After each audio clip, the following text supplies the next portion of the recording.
우리 여호수아서 9장 오늘 1절부터 15절의 말씀입니다. 15절까지 우리 같이 좀 일어나셔서 오늘 하나님 우리에게 주시는 말씀 같이 읽어보도록 하겠습니다. 시작. 이 일 후에 산지와 평지와 레바논 앞 대해 연안에 있는 헷 사람과 브리스 사람과 히위 사람과 여부스 사람의 모든 왕들이 이 일을 듣고 모여서 일심으로 여호수아와 이스라엘에 맞서 싸우려 하더라. 기브온 주민들이 여호수아가 여리고와 아이에 행한 일을 듣고 꾀를 내어 사신의 모양을 꾸미되 헤어진 전대와 헤어지고 찢어져서 기운 가죽 포도 부대를 나귀에 싣고 그 발에는 낡아서 기운 신고 낡은 옷을 입고 다 마르고 곰팡이가 난 떡을 준비하고 그들이 길갈 진영으로 가서 여호수아에게 이르러 그와 이스라엘 사람들에게 이르되 우리는 먼 나라에서 왔나이다. 이제 우리와 조약을 맺읍시다 하니 이스라엘 사람들이 히위 사람에게 이르되 너희가 우리 가운데 거주하는 듯 하니 우리가 어떻게 너희와 조약을 맺을 수 있으랴 하나. 그들이 여호수아에게 이르되 우리는 당신의 종들이니이다 하매 여호수아가 그들에게 묻되 너희는 누구며 어디서 왔느냐 하니 그들이 여호수아에게 대답하되 종들은 당신의 하나님 여호와의 이름으로 말미암아 심히 먼 나라에서 왔사오니 이는 우리가 그의 소문과 그가 애굽에서 행하신 모든 일을 들으며 또 그가 요단 동쪽에 있는 아모리 사람의 두 왕들 곧 헤스본 왕 시온과 아스타롯에 있는 바산 왕 옥에게 행하신 모든 일을 들었음이니이다. 그러므로 우리나라의 모든 주민이 우리에게 말하여 이르되 너희 여행식을 손에 가지고 가서 그들을 만나서 그들에게 이르기를 우리는 당신들의 종이니 이제 우리와 조약을 맺읍시다 하라 하였나이다. 우리의 이 떡은 우리가 당신들에게 우려오리고 우리들의 집에서 아직도 뜨거운 것을 양식으로 가지고 왔으나 보소서 이제 말랐고 곰팡이가 났으며 새 것이 있었으나 찢어지게 되었으며 우리의 이 옷과 신도 여행이 매우 길었으므로 낡아졌나이다 한지라.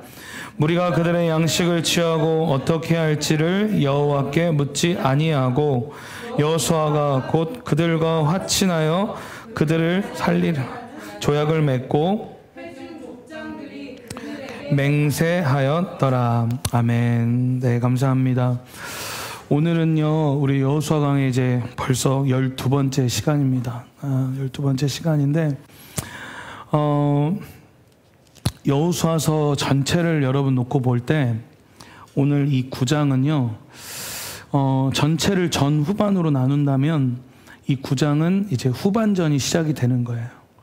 그래서 아마 이제 이렇게 뭔가 1장부터 8장은 아주 세밀하게 하나님이 어떻게 여호수아를 통해서 그리고 이스라엘을 통해서 가나안 땅을 정복하셨는지를 우리가 세밀하게 보았다면 아마 이제 전쟁의 과정이 굉장히 급속도로 빠르게 진행이 될 겁니다. 오늘 이제 그 가운데에서 9장은요 바로 아까 말씀드렸던 것처럼 이제 여호수아서의 후반전의 시작과도 같은 바로 본문이 오늘 저와 여러분이 오늘 읽은 여호수아서 9장 1절부터 원래 27절까지인데 오늘은 15절까지만 볼 거예요. 이스라엘은요 여러분 다 아시는 것처럼 정말 놀라운 하나님의 기적을요 여호와 하나님을 통하여서 이스라엘이 경험하게 됩니다. 요단강을 건넜던 그 사건부터 여리고성을 정복하고 그리고 한 번의 실패는 있었지만 아이성을 정복했던 일, 그리고 이제 성경학자들은 아이성을 정복하면서 아마 베델성까지 정복했을 것이라고 이야기를 하는 신학자들도 있어요. 그래서 이스라엘로서는 도무지 감당할 수 없었던 그 일들을 여호와 하나님을 통해서 감당하게 되는 거예요. 그래서 여러분, 이스라엘의 민낯은 뭐냐면요, 바로 아이성 1차 전투 때 패배했던 모습, 바로 그것이 이스라엘의 민낯입니다. 그게 저와 여러분의 민낯이에요. 하나님이 없으면 아무것도 할 수 없는 존재들. 정말 만만하게 보고 함부로 덤볐지만 비참하게 패배하고 만 그 이스라엘의 모습이 바로 우리의 민낯, 우리의 모습과도 여러분 같다라는 거예요. 하지만 하나님의 은혜를 통해서 그 이스라엘은 아이성까지 기어코 정복하게 됩니다. 그리고 이제 그 이스라엘과 여호수아는 하나님의 뜻을 쫓아서요, 하나님이 가라고 한 그곳에 가서 하나님이 말씀하시는 대로 하나님의 뜻을 쫓아서 에발산에 가서 제단을 쌓게 됩니다. 그 제단을 쌓고 그곳에서 저주의 말이던 그리고 축복의 말씀이던 하나의 말씀도 빠지지 않고 모든 하나님의 말씀, 여호와의 율법을 이스라엘 백성들 앞에서 선포합니다. 그리고 하나님께 영광 돌리는 그 일로서 이제 모든 전반을 마무리하게 돼요. 오늘 근데 이 소식, 이스라엘과 여호수아가 행했던 하나님이 이스라엘과 여호수아를 통해서 행하셨던 그 모든 일들이요, 이스라엘 전역, 가나안 땅 전역에 막 퍼지게 됩니다. 얼마나 여호와 하나님께서 강하게 역사하셨는지 온 가나안 민족이 그걸 다 알게 돼요. 근데 이 일이 어떻게 보면 참 용맹스럽고 자랑할 만한 일이기도 했지만 한편으로는 굉장히 부담스러운 일이기도 했다는 거예요. 그 이유가 무엇이냐, 우리 여호수아서 9장 1절 2절 한번 볼까요? 1절 2절에 보니까 이렇게 돼 있어요. 이일 후에 요단 서쪽 산지와 평지와 레마돈 앞 대해 연안에 있는 헷 사람과 아모리 사람과 가나안 사람과 브리스 사람과 히위 사람과 여부스 사람의 모든 왕들이 이 일을 듣고 이스라엘과 여호수아를 통해서 하나님께서 행하셨던 그 모든 일을 이들이 듣게 된 거예요. 그래서 2절에 보니까 뭐래요? 모여서 일심으로 여호수아와 이스라엘에게 맞서서 싸우려 하더라. 이 위대한 소식을 들었지만 이들이 오히려 이제는 우리 서로 힘을 합치자, 우리 같이 서로 힘을 도모해서 저 용맹스럽게 싸워 나아가는 이스라엘을 우리가 대적하고 우리가 이 전쟁에서 패배하지 말자라는 그 모략을 그들이 짜기 시작했다라는 거예요. 그러니까 이스라엘 입장에서는 이게 어떤 부분엔 굉장히 부담스러운 상황이라는 겁니다. 당시에 가나안 7족속이라는 그 7족속이 있습니다. 여호수아서 3장 10절에 나와 있는데 보면 헷 족속, 아모리 족속, 브리스, 히위, 여부스, 기르가스 족속, 이렇게 7족속인데 오늘 이 6족속 중에 기르가스가 빠진 거예요. 그래서 6족속이 된 거예요. 7족속 중에. 그들이 서로의 평상시에 살면서 굉장히 적대적인 국가였습니다. 근데 필요에 의하면 국익을 위해서라면 연합하는 일도 서슴지 않았던 그런 국가들이에요. 그런 민족들이었다는 거예요. 근데 그 족속들이 이스라엘과 여호수아의 그 용맹의 그 소식을 듣고 연합하기로 모의하고 결정했다라는 거예요. 여러분, 우리는요, 이러한 사실을 통해 한 가지 알 수 있는 영적인 원리가 있어요. 하나님을 대적하는 사탄은요, 지금도 불경건한 연합을 이루고 있다라는 거예요. 하나님이 부른 백성, 하나님이 부르신 하나님의 그 사람이 하나님의 뜻을 품고 부르심을 이루어가는 이 모든 과정 속에서 그들이 할 수만 있다면 모든 방법을 동원해서, 그리고 서로 관계가 좋지 않았음에도 불구하고 연합이라는 그 거룩치 못한 연합을 통해서라도 저와 여러분의 부르심을 가로막기 위해서 지금도 우리의 삶 속에서 도사리고 우리에게 역사하고 있다라는 사실을 여러분이 이 시간에 깨닫는 일이 있기를 바랍니다. 마태복음 여러분 12장에 보면요, 예수님께서 직접 귀신을 쫓아내시는 모습을 보고 그 바리새인들이 이야기합니다. 야, 저 예수라는 사람이 바알세불의 힘을 빌려서 귀신을 내어 쫓는구나. 근데 예수님께서 그들의 그 생각을 아시고 그들에게 뭐라고 말씀하시냐면요, 마태복음 12장 25절 26절에 제가 읽어드릴게요. 예수께서 그들의 생각을 아시고 이르시되 스스로 분쟁하는 나라마다 황폐하여질 것이요 스스로 분쟁하는 동네나 집마다 서지 못하니라. 만일 사탄이 사탄을 쫓아내면 그로 분쟁하는 것이니 그리하고서 어떻게 그의 나라가 서겠느냐.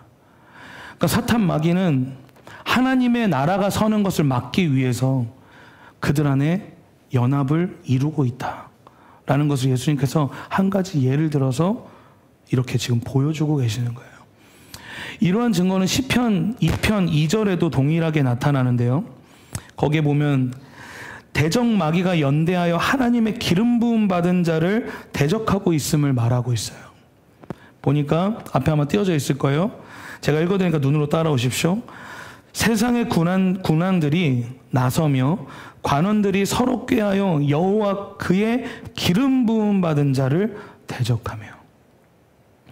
그러니까 저와 여러분이 하나님의 뜻을 이뤄가는 이 모든 과정 속에서요, 사탄의 거룩치 못한 연대는 시시때때로 일어난다라는 거예요. 그리고 이 일은 기이한 일이 아니다라는 거예요. 오히려 그들이 연합하여서 일어난다라는 사실이 뭡니까? 저와 여러분 안에 하나님의 뜻이 있다라는 증거이기도 해요. 오늘 오히려 그래서 그들이 우리를 향하여 대적할 때 여러분 기뻐하시길 축복합니다. 아, 내가 지금 하나님의 뜻 가운데 가고 있구나. 여러분이 마음대로 사시고 여러분 뜻대로 사시잖아요. 원수는 아무 행동도 하지 않습니다.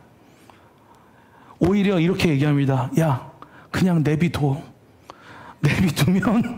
저렇게 살 텐데 괜히 건드려가지고 갑자기 막 하나님 찾고 그러니까 차라리 내비둬. 이럴 수도 있다라는 거예요, 여러분. 근데 우리가 하나님의 뜻을 쫓아 행하고 그 부르심을 찾아서 우리가 계속해서 나아간다면 원수는 이러한 거룩치 못한 연대를 통해 저와 여러분을 괴롭히고 저와 여러분의 공격을 가해온다라는 거예요. 방금도 봤던 시편 2편 2절에 나왔던 그 기름 부음 받은 자를 향하여서 대적하는 그 원수들의 모습을 향해 오늘 저와 여러분이 두려워하지 않아도 되는 그 이유가 바로 4절로부터 6절에 나와 있어요. 이건 우리 같이 크게 읽어봅시다. 시편 2편 4절 6절이요. 없나요? 있죠. 여기 맞아요. 우리 같이 큰 소리를 읽어볼게요. 이게 우리의 믿음의 고백이 돼야 됩니다. 자, 시작. 하늘에 계신 이가 웃으시며 주께서 그들을 비웃으시리로다. 그때 분을 바라며 진노하사 그들을 놀라게 하여 이르시기를 내가 나의 왕을 내 거룩한 산 시온에 세웠다 하시리로다. 아멘. 네. 그들이 어떤 어둠의 연대를 통해 저와 여러분을 공격한다 할지라도 우리가 그 해를 두려워하지 않아도 되는 것은 여호와 하나님께서 그들을 비웃고 계시다라는 거예요. 그래, 백날 건드려 봐라. 나는 끝까지 저 기름 부음 받은 자를 거룩한 산 시온에 세우리라. 이게 예수 그리스도를 향한 예언이기도 해요. 근데 왕 같은 제사장으로 부른 저와 여러분을 향한 하나님의 예언이기도 합니다. 저와 여러분을 향해 원수들이 얼마나 많은 공격들을 가합니까? 그러함에도 불구하고 우리가 끝까지 믿음으로 신뢰하고 믿음 가운데 설 수 있는 그 이유는 여호와 하나님께서 저와 여러분을 향해 공격하는 원수를 향해 따라합시다. 하하하. 이렇게 비웃는단 말이에요. 야, 저거 아주 용을 쓰는구나. 박소영 끌어안치려고 아주 용을 쓰는구나. 그러면서 여호와 하나님이 비웃고 계시다. 그리고 하나님은 자신의 뜻을 통하여서 끝까지 어떻게 하십니까? 내가 따라합니다. 내가. 이게 중요해요. 내가. 하나님께서 하신다. 내가 따라합니다. 나의 왕을 내 거룩한 산 시온에 세웠다. 아멘. 하나님이 뜻을 정하면 그 뜻은 무너질 수 없습니다. 아멘이세요? 이스라엘 보십시오. 그 수많은 죄를 범함 가운데서도 가나안 땅을 끝까지 정복하도록 길을 여시잖아요. 그게 하나님 아버지의 굴하지 않는 뜻이라는 거예요. 굽히지 않는 뜻. 오늘 이 가운데, 이 믿음 가운데서는 저와 여러분이 되실 예수를 축복합니다. 자, 이제 아이에서 이 그리 멀지 않은 곳에 위치한 기브온 사람들이요, 이스라엘의 승리의 소식을 역시 듣게 되는데, 이 사람들은요 히위족 속에 속한 사람들이에요. 그러니까 기브온 족속이 따로 있는 게 아니라 히위족 속에 속한 사람들이에요. 근데 이 사람들이 동일하게 이스라엘의 승리의 소식을 듣게 됩니다. 하지만 앞에서 언급했던 6 족속의 왕들과 자신들이 속한 그 히위족 속 기브온, 그들과는 다르게 기브온 사람들은 전혀 다른 행동을 취하고 있어요. 오히려 그들은요, 그 6 왕들의 연합에서 빠져나와서, 야, 이건 도무지 우리가 감당할 수 있는 상대가 아니다. 이거 도무지 우리가 이길 수 있는 상대가 아니다. 라고 그들이 인정하는 모습을 보게 됩니다.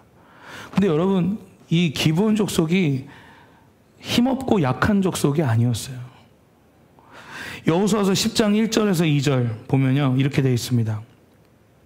그때 여호수아가 아이를 빼앗아, 이 아이가 애기 아닙니다. 아이성 얘기하는 거예요.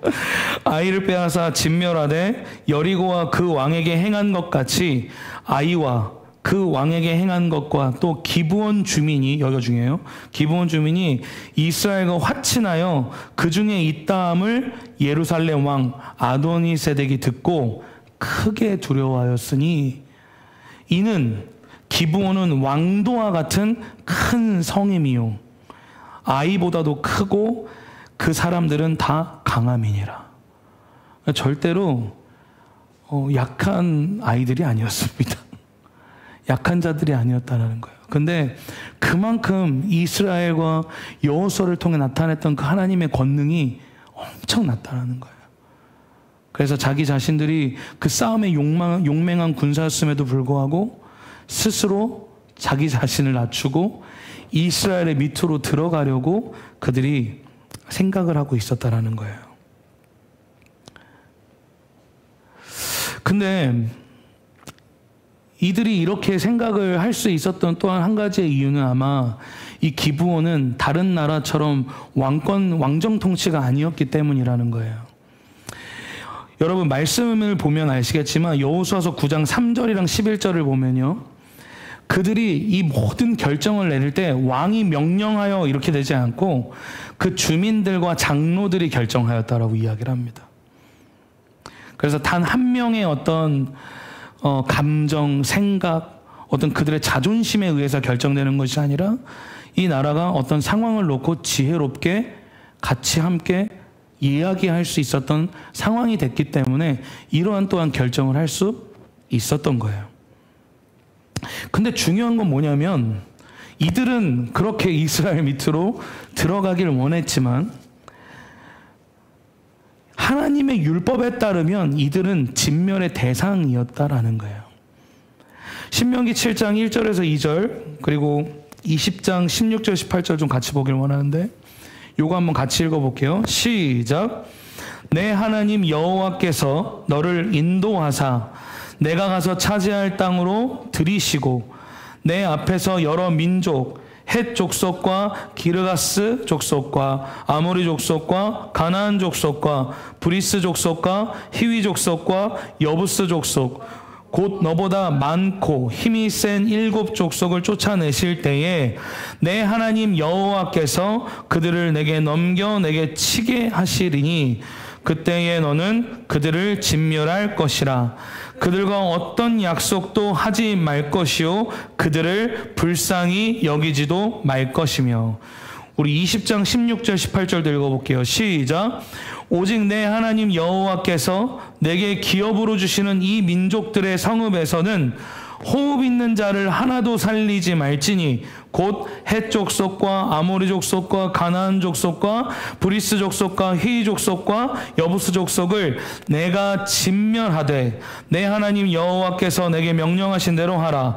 이는 그들이 그 신들에게 행하는 모든 가증한 일을 너희에게 가르쳐 본받게 하여 너희가 너희의 하나님 여호와께 범죄하게 할까 함이니라.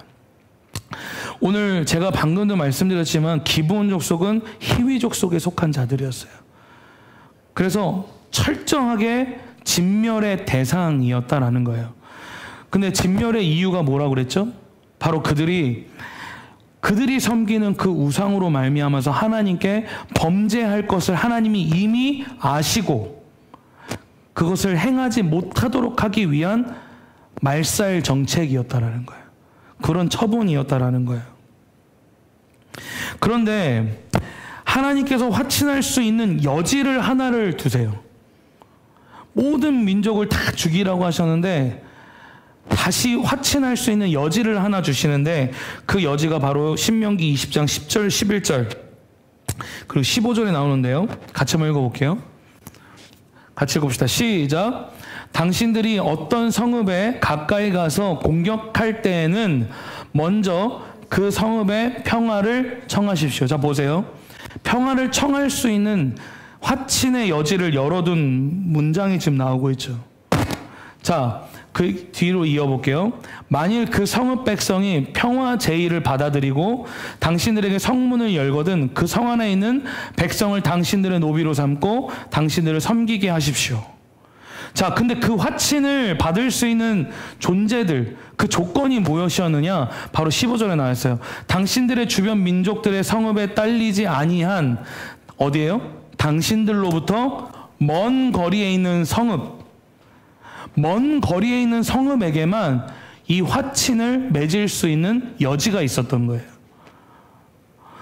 오늘 그래서 참 재밌는 건 뭐냐면요. 이 기브온 족속들이 이 하나님의 율법을요, 모세의 율법을 알고 있었던 것 같아요. 그걸 알지 않고는 이들이 이런 꾀를 부릴 수가 없거든요. 그러니까 그만큼 여호와 하나님을 통해 나타났던 이스라엘과 그 여호수아의 삶에 나타났던 그 여호와 하나님, 그 하나님이 얼마나 위대했으면 오늘 그들이 여호와 하나님의 그 율법까지 귀담아 들을 정도로 이들이 이렇게 계략을 짤 수 있었겠냐라는 거예요. 오늘 그런데 그 빈틈을 발견한 이제 기브온이 바로 어떻게 합니까? 우리 말씀을 좀 볼게요. 여호수아서 9장 3절부터 한번 볼게요. 제가 쭉 읽어보겠습니다. 기브온 주민들이 여호수아가 여리고와 아이의 행한 일을 듣고 꾀를 내어 라고 되어 있어요. 꾀를 내어. 꾀를 내어 사신의 모양을 꾸미되 헤어진 전대와 헤어지고 찢어져서 기운 가죽 포도주 부대를 나귀에 싣고 그 발에는 낡아서 기운 신을 신고 낡은 옷을 입고 마르고 곰팡이가 난 떡을 준비하고 그들이 길갈 진영으로 가서 여호수아에게 이르러 그와 이스라엘 사람들에게 이르러 우리는 먼 나라에서 왔나이다. 이 얘기가 그래서 나온 거예요. 우리는 먼 나라에서 왔나이다. 그래서 이 모든 율법을 다 알고 있었던 이 기브온 족속이 그렇게 거짓말을 하기 시작하는 거예요. 이제 우리와 조약을 맺읍시다 하니, 자, 근데 여호수아와 이스라엘 백성이 보니까요, 그래도 한번 의심을 합니다. 뭐라고 의심합니까? 이스라엘 사람들이 히위 사람에게 이르되, 그러죠? 히위 사람에게 이르되 너희가 우리 가운데에 거주하는 듯하니, 그러니까 가까운 곳에 사는 것 같은데 우리가 어떻게 너희랑 조약을 맺을 수 있겠냐? 한번 의심을 합니다. 자, 그러니까 이제 이 기브온 족속의 기질이 발휘가 됩니다. 어떻게 발휘가 됩니까? 그들이 여호수아에게 이르되 우리는 당신의 종들이니이다 하며 여호수아가 그들에게 묻되 너희는 누구며 어디서 왔느냐 하니 그들이 여호수아에게 대답하되 종들은 당신의 하나님 여호와의 이름으로 말미암아 심히 먼 나라에서 왔사오니 이는 우리가 그의 소문과 그가 애굽에서 행하신 모든 일을 들으며 또 그가 요단 동쪽에 있는 아모리 사람의 두 왕을 곧 헤스본 왕 시혼과 아스타롯에 있는 바산 왕에게 행하신 모든 일을 들었음이니이다. 그러므로 우리 장모들과 우리나라의 모든 주민이 우리에게 말하여 이르되 너희는 여행할 양식을 손에 가지고 가서 그들을 만나서 그들에게 이르기를 우리는 당신들의 종이니 이제 우리와 조약을 맺읍시다 하라 하였나이다. 오늘 그래서 그 증거로 뭘 보입니까? 12절에 우리의 이 떡은 당신들에게 오려고 떠나던 날에 우리들의 집에서 아직도 뜨거운 양식, 그러니까 갓 지은 떡을 갖고 와, 빵을 가지고 왔지만 그 먼 길을 왔기 때문에 이 뜨거운 것이 다 마르고 곰팡이가 썼다. 또 우리 포도주에 담은 이 가죽 부대도 새 것이었는데 다 찢어지고 헤아졌다. 이 옷도 봐라. 이 신발도 봐라. 우리가 이 먼 길을 왔기 때문에 이 모양 이 꼴로 이렇게 다 헐어버렸다라고 이야기했던 거예요. 근데 결국 이게 다 뭐였습니까? 소연이가 조용히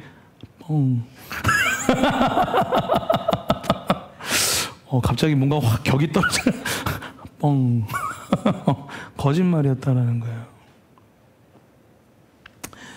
여러분, 우리는 이러한 모습들을 통해서 이 시대를 살아가는 모든 과정 속에 우리가 깨달아야 하는 한 가지 그 사실이 있습니다.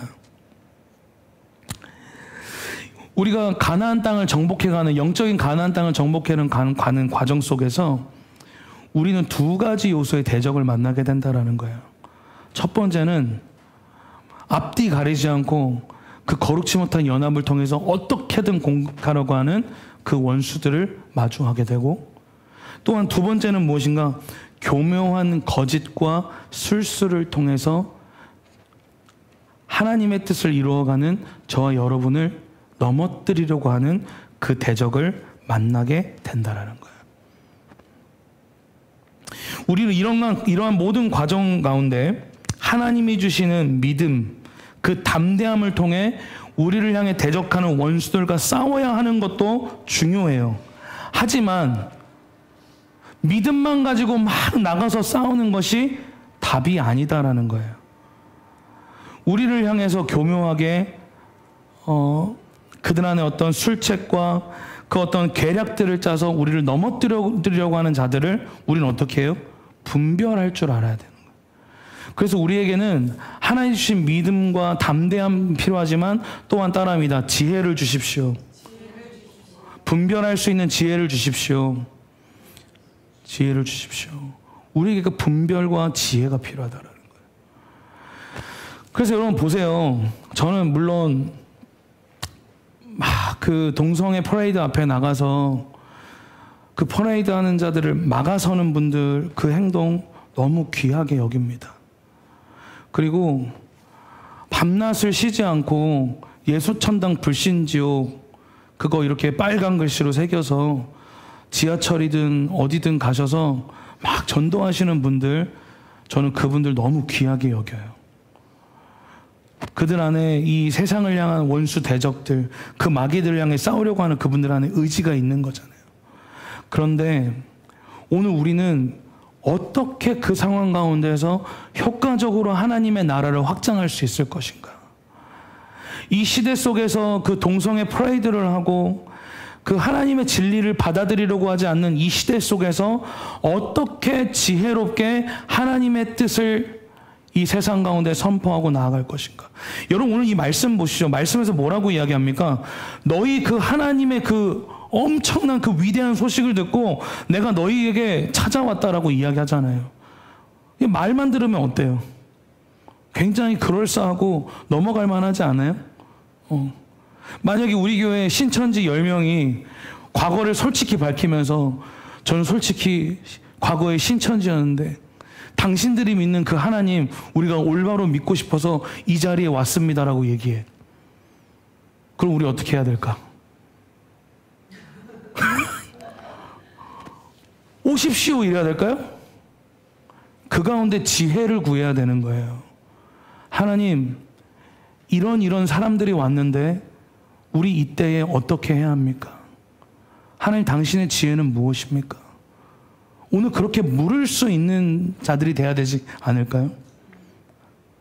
그냥 막연히 나가서 동성애 퍼레이드 하는 사람들 앞에 나가서 나 밟고 지나가라 막 소리 지르고 너희들 다 저주받은 것들이야. 하나님이 너희를 다 심판할 거야.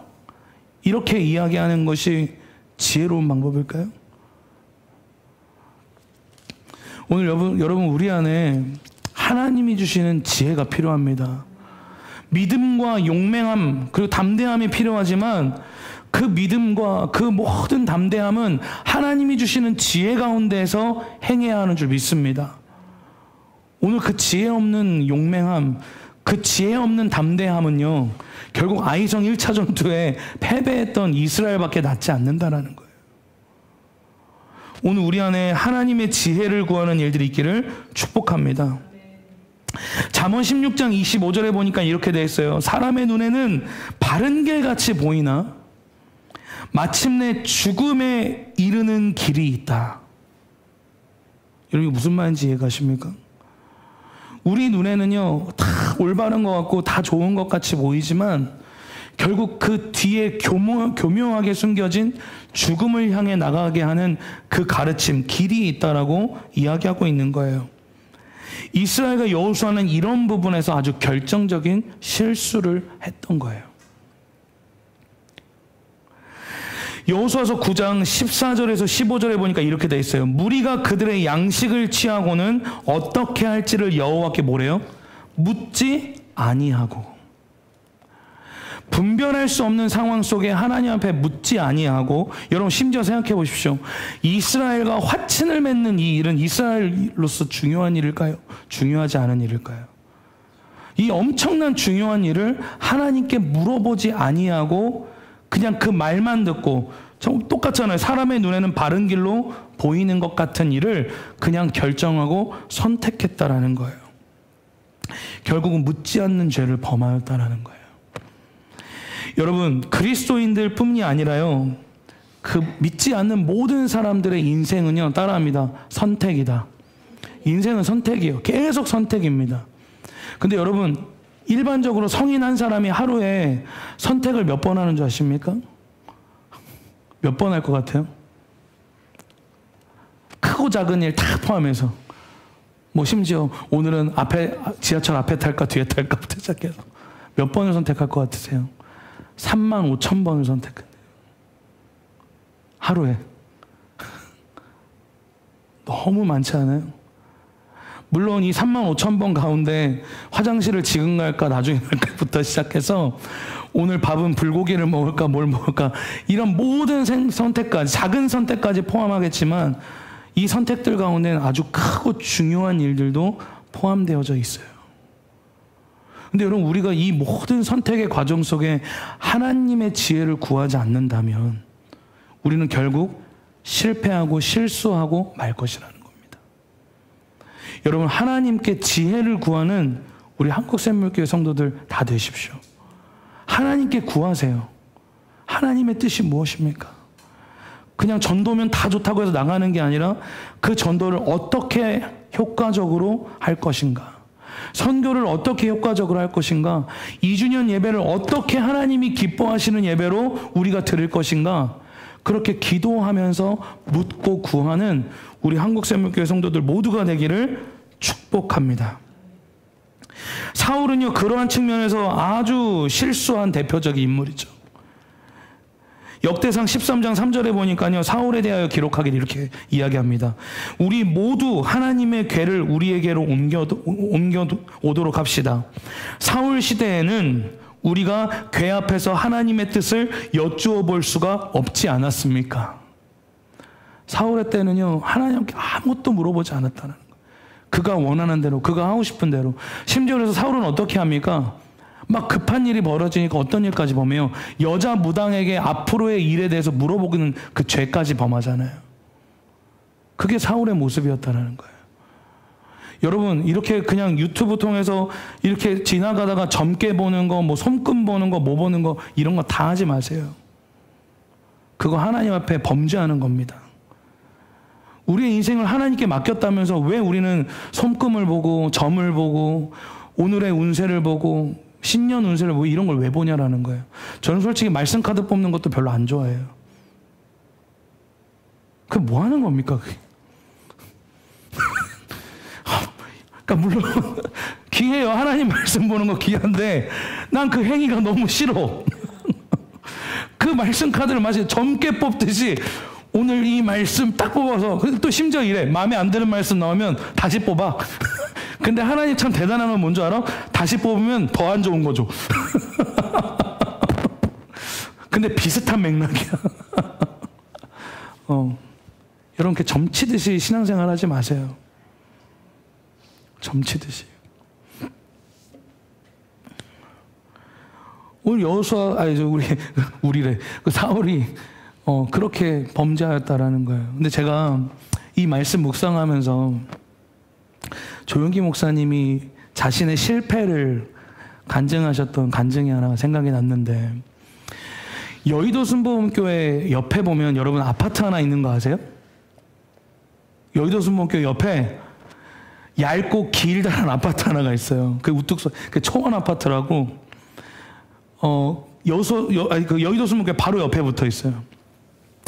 근데 조용기 목사님이 이 여의도 순복음교회를 개척하실 때, 여러분 그때 당시 여의도 땅이 어땠는 줄 아세요? 허허벌판이었어요. 진짜 아무것도 없고, 지금은 막 금융가의 중심지가 되었고 막 그렇지만, 그때 당시에는 그냥 완전 진흙땅이었다. 진흙땅. 그냥 흙. 사방이 밭이었고. 근데 그 한가운데다가 여의도 순복음교회를 짓는데 빚은 빚대로 지고 있는데 건물이 막 올라갔는데, 그래서 여의도 순복음교회 옥상 가서 뛰어내리려고 하셨다는 거예요. 너무 힘들고 부담스러워서.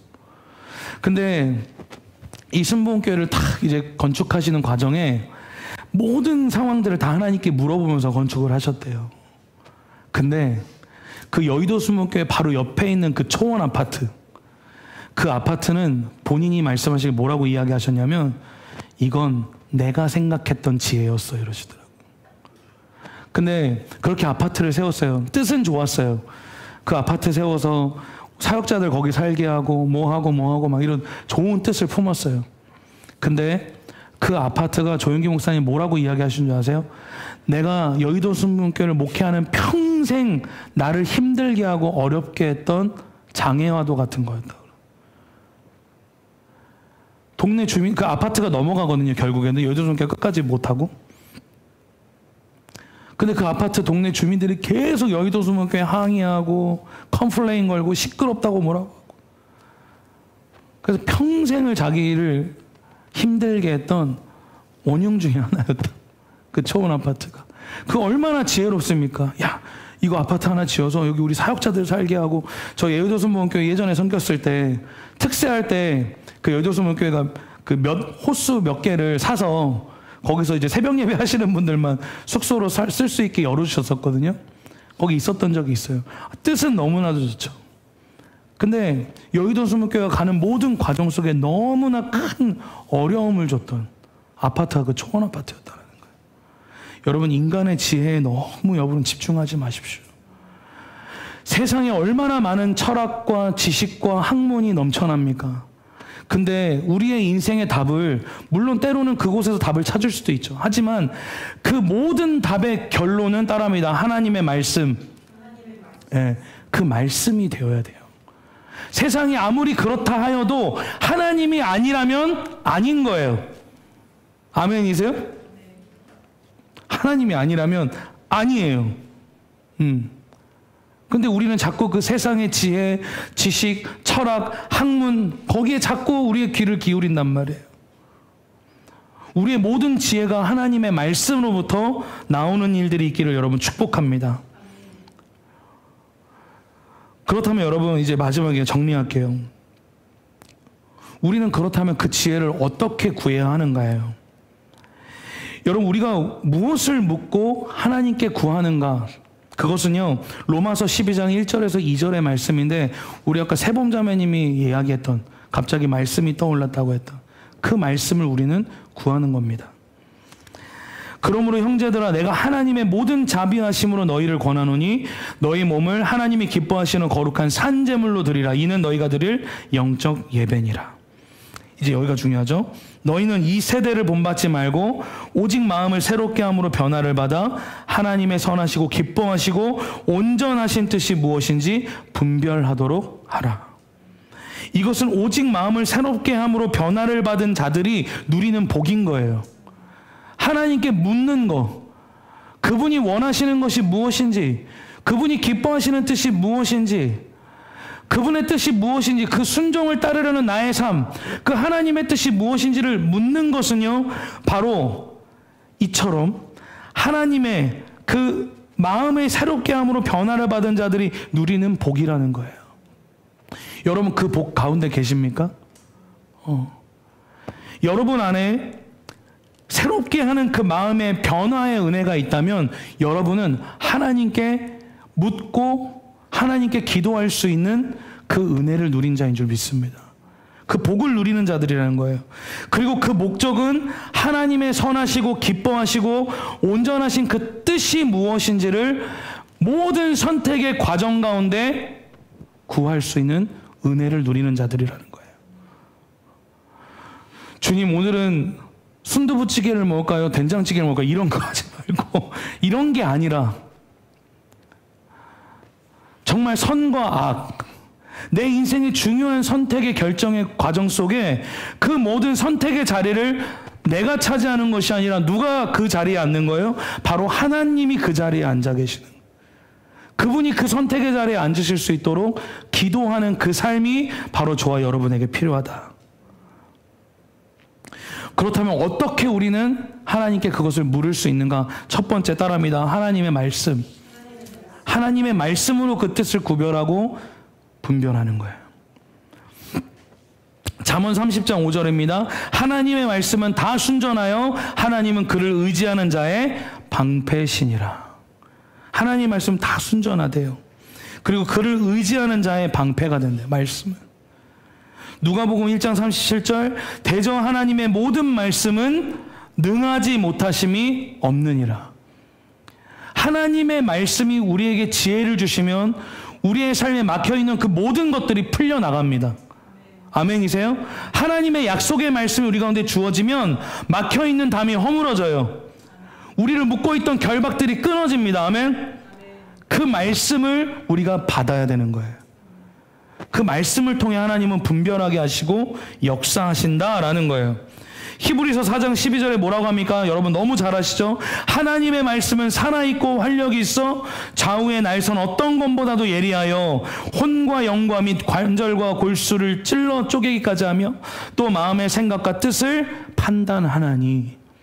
하나님의 말씀만큼 이렇게 교묘한 술책을 통해서 하나님의 사람들을 향해 공격하는 대적의 원수를 구별하고 분별할 수 있는 것이 없다라는 거예요.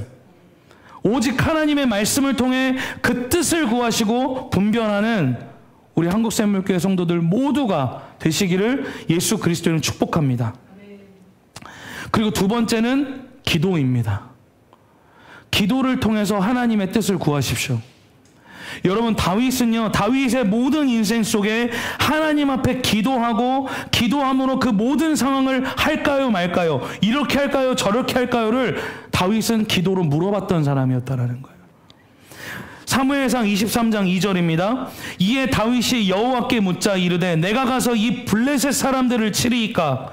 여호와께서 다윗에게 이르시되 가서 블레셋 사람들을 치고 그일라를 구원하라 하시니. 그일라를 구원하려고 하는 이 일, 그냥 명분만 보면 너무 좋은 일이잖아요. 근데 함부로 덤비지 않았다라는 거예요. 뭐예요? 하나님, 당신이 원하시는 일입니까? 물어봤다라는 거예요. 사무엘상 30장 8절은 뭐라고 이야기합니까? 다윗이 여호와께 묻자 이르되 내가 이 군대를 추격하면 따라잡겠나이까? 따라잡을 수 있을까요? 여호와께서 그에게 대답하시되 그를 쫓아가라. 내가 반드시 따라잡고 도로 찾으리라. 오늘 그 아말렉을 추격하여서 가족들을 구하러 가는 그 모든 상황까지도 오늘 다윗은 하나님께 물어봤다라는 거예요. 여러분, 명분이 좋다고 해서 함부로 움직이지 않는 저와 여러분에게 축복합니다. 아무리 명분이 좋아도 그게 하나님의 뜻이 아닐 수도 있어요. 오늘 그래서 다윗과 같이 이렇게 기도함으로 물어보는 거예요. 심지어 블레셋 군대와 전쟁을 앞둔 이 상황 가운데 다윗이 사무엘하 5장 19절에 또 하나님께 물어봐요. 다윗이 여호와께 여쭈어 이르되 내가 블레셋 사람에게로 올라가리이까 여호와께서 그들을 내 손에 넘기시겠나이까? 하나님의 뜻을 물어봐요. 그분의 의중을 물어보는 거예요. 그렇게 말하니 여호와께서 다윗에게 말씀하시되 올라가라 내가 반드시 블레셋 사람을 내 손에 넘기리라 하신지라. 오늘 그렇게 물어보고 하나님의 뜻이 있다라는 걸 확신을 받으면 그 가운데 우리가 어떤 어려움을 당한다 할지라도 우리가 넘어지겠습니까? 우리가 버틸 수 있는 힘이 되잖아요. 이러한 기도를 통해서 여러분 하나님의 뜻을 구하세요. 아멘? 배우자도 마찬가지고 나도 마찬가지고 내가 결혼을 아직 못해서 배우자 얘기할 때마다 찔려 괜히 배우자도 마찬가지고 네 멋대로 네 맘대로 그냥 막 명분 만들지 말란 말이에요. 우리 교회 유튜브 보면 그 쇼츠 영상 잘 봐봐요. 그냥 막 만드는 거야. 다 내 짝 같고 내 사람 같고 그러지 말고 하나님의 뜻을 구하라고. 근데 너무 뜻만 구하면 나처럼 되니까 빨리빨리 만나. 그 모든 하나님의 뜻을 구하시라는 거예요. 하나님 내 감정이 이 사람을 좋아하는 거 갑자기 배우자 얘기가 나오지? 이 사람을 좋아하는 것 같은데 하나님 정말 주님의 뜻 맞으세요? 그 혼자 이제 응답을 하죠. 혼자 맞다. 맞아. 막 맞는 요소를 다 찾아. 나 오늘 빨간 옷 입고 가는데 오늘 그 남자가 빨간 옷을 입고 왔다고. 이거 하나님 뜻 아니냐고. 이런 게 아니라 몇 번이고 두드려고 물어보란 말이에요. 검증하고 이게 정말 하나님의 뜻인지 아닌지. 아멘이세요? 네. 기도하는 것으로 우리는 구별합니다. 그리고 세 번째, 이게 정말 중요해요. 결국 그 하나님의 말씀 그리고 그 기도를 통해 구별하고 분별할 수 있는 그 최종적인 그 이유, 바로 이 세 번째, 분별할 수 있는 세 번째 무엇인가? 따라합니다. 성령님의 감동을 구하라. 성령님의 감동을 구하라는 거예요. 로마서 8장 26절에서 27절에 이렇게 되어 있습니다. 이와 같이 성령도 우리의 연약함을 도우시나니 우리는 마땅히 기도할 바를 알지 못하나 오직 성령이 말할 수 없는 뭐로요? 탄식으로 우리를 위하여 친히 간구하시느니라. 마음을 살피시는 이가 성령의 생각을 아시나니 이는 성령이 하나님의 뜻대로 성도를 위하여 간구하심이니라. 그러니까 저와 여러분 안에 계신 그 성령님이 여러분을 위하여서 간구하고 계시다라는 거예요. 기도하고 계시다라는 거예요. 그렇기 때문에 우리는 그 성령님의 감동을 쫓아야 하는 줄 믿습니다. 아멘. 근데 성령님의 감동을 우리는 무시할 때가 너무나도 많다는 거예요. 그분이 내게 주시는 감동이 있고 그분이 내게 행하시는 역사가 있는데 그것을 뒤로하고 내가 원하는 거, 내가 뜻하는 바를 더 먼저 행동으로 옮기려는 우리의 모습들이 있다. 하지만 여러분 안에 진정으로 하나님의 말씀과 기도를 통해 그분의 뜻을 구하길 원하신다면 성령님의 감동에 집중하십시오. 아멘이세요? 성령님이 나에게 세밀하게 뭐라고 말씀하시는가, 어떤 음성을 주시는가 구별하셔야 돼요. 여러분, 제가 이거 마지막으로 간증하고 마무리할 텐데 참 창피한 일이기도 하지만 제가 이 교회를 개척하기 전에 전 교회에서 사역을 하는데 너무 막 뭔가 공허한 거예요. 하나님 뜻을 쫓아서 교회 개척했다가 다시 접고 그 교회에 들어갔는데 사역은 아무것도 안 시키고 맨날 드럼만 치는 거예요. 그 여러분 생각해 보세요. 사역에 대한 막 열정은 막 끌어오르는데 아무것도 못하고 맨날 드럼만 치는 제 심정은 어땠겠어요? 인간적으로 공허한 거예요. 나 이것도 할 수 있고 이것도 할 수 있고 저것도 할 수 있는데 그냥 푸바오 마냥 드럼 부스에 갇혀서 맨날 드럼 치고 그런 내 자신이 너무 막 그런 거예요. 그래서 한날은 그때 제가 돈을 그래도 좀 벌 때여서 안 되겠다. 요즘 세상 사람들 하는 말 마냥 나에게 선물을 좀 줘야겠다. 그래서 그 지프 매장에 갑니다. 그래서 진짜로 지프 매장에 갔더니 살 수 있겠더라고요. 한 달 그 페이먼트 하면서 이 차를 내가 살 수 있겠더라고요. 제 꿈의 차가 지프 랭글러거든요. 그래서 이번 기회가 아니면 내가 나에게 선물을 줄 수 없겠다 싶어갖고 그때 스스로에게 선물을 주기로 한 거예요. 그래서 그 몽키 사운드 김정훈 실장님이랑 같이 지프 매장을 딱 갔어요. 가가지고 딱 이제 시승을 했어요. 와, 이건 환상인 거야. 전에는 진짜 그냥 정말 그 비포장도로 달리는 오프로드 차여서 승차감은 별로 안 좋았는데 승차감도 훨씬 좋아지고 전자장비도 많아지고 차가 너무 좋아진 거예요.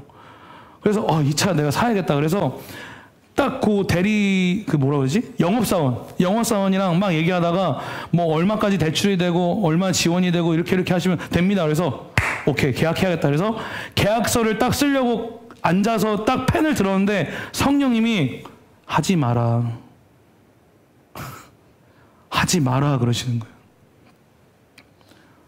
아니 주님, 아니 나 사역도 지금 안 하고 이거 맨날 드럼만 치고 있고 돈도 많이 벌고 있는데 아니 왜 이걸 왜 못 사게 하시는 거예요? 나 이거라도 안 하면 안 될 것 같아요 주님. 나 캠핑이라도 다닐래요 이거 하면서. 그래서 지프 랭글러 다시 사인을 딱 하려고 그러는데 갑자기 성령님이 하지 마라.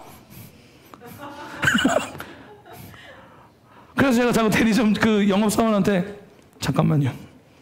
그랬더니 김정훈 실장 그분도 굉장히 독실한 크리스찬이거든. 그때 전도사였으니까 전도사님 왜 그래요? 잠깐만요. 그랬더니 옆에서도 그래. 여러분 믿는 사람이면 다 믿지 마세요. 옆에서 나한테 뭐라고 하냐면 그냥 사요. 이건 사기로 한 거 질러요. 이러는 거예요. 그럴까? 또 쓰려고 했더니 하지 마라. 그 재정 네 거 아니다. 그러시는 거예요. 그래서 펜을 내려놓고 죄송합니다 하고 제 차 타고 나왔어요 다시. 근데 딱 그 일 있고 나서 정확히 3개월 뒤에 하나님이 교회 개척하라고 사인을 주시는 거예요.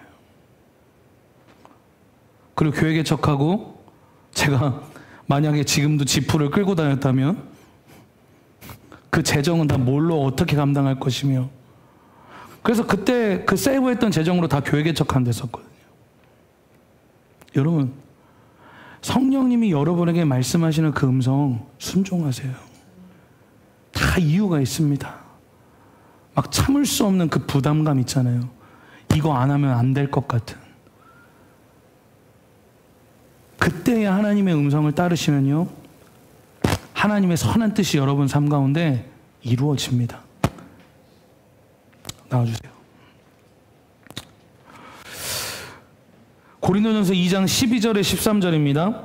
우리가 세상의 영을 받지 아니하고 오직 하나님으로부터 온 영을 받았으니 이는 우리로 하여금 하나님께서 우리에게 은혜로 주신 것들을 알게 하려 하심이라. 우리가 이것을 말하거니와 사람의 지혜가 가르친 말로 아니하고 뭐래요? 오직 성령께서 가르치신 것으로 하니 영적인 일은 뭘로 분별한대요? 영적인 것으로 분별한다. 아멘이세요? 예. 하나님 나라의 일, 하나님의 그 선하신 뜻은요, 오직 성령님으로만 구별할 수 있습니다. 그 성령의 감동을 쫓아서 하나님의 말씀이 보이기 시작하는 것이고, 하나님께 기도하여 그분의 뜻을 구할 수 있는 것이고, 시시때때로 내 안에서 성령님께서 나를 위하여 기도하시고 중보하시는 모든 그 과정 속에서 내가 주님의 뜻과 멀어지는 과정 속에 그거 하지 마라, 거기에 가지 마라, 네가 이곳에 있어야 된다, 여기에 있어야 된다, 이건 하지 말아라라고 하나님 우리에게 끊임없이 말씀하시는 거예요. 오늘 그 성령을 통해 구별하고 분별하여서 하나님의 뜻을 구하고 묻는 우리 한국샘물교회 모든 성도들이 다 되시기를 예수 그리스도 이름으로 축복합니다. 오늘 여러분 이 시간 기도합시다.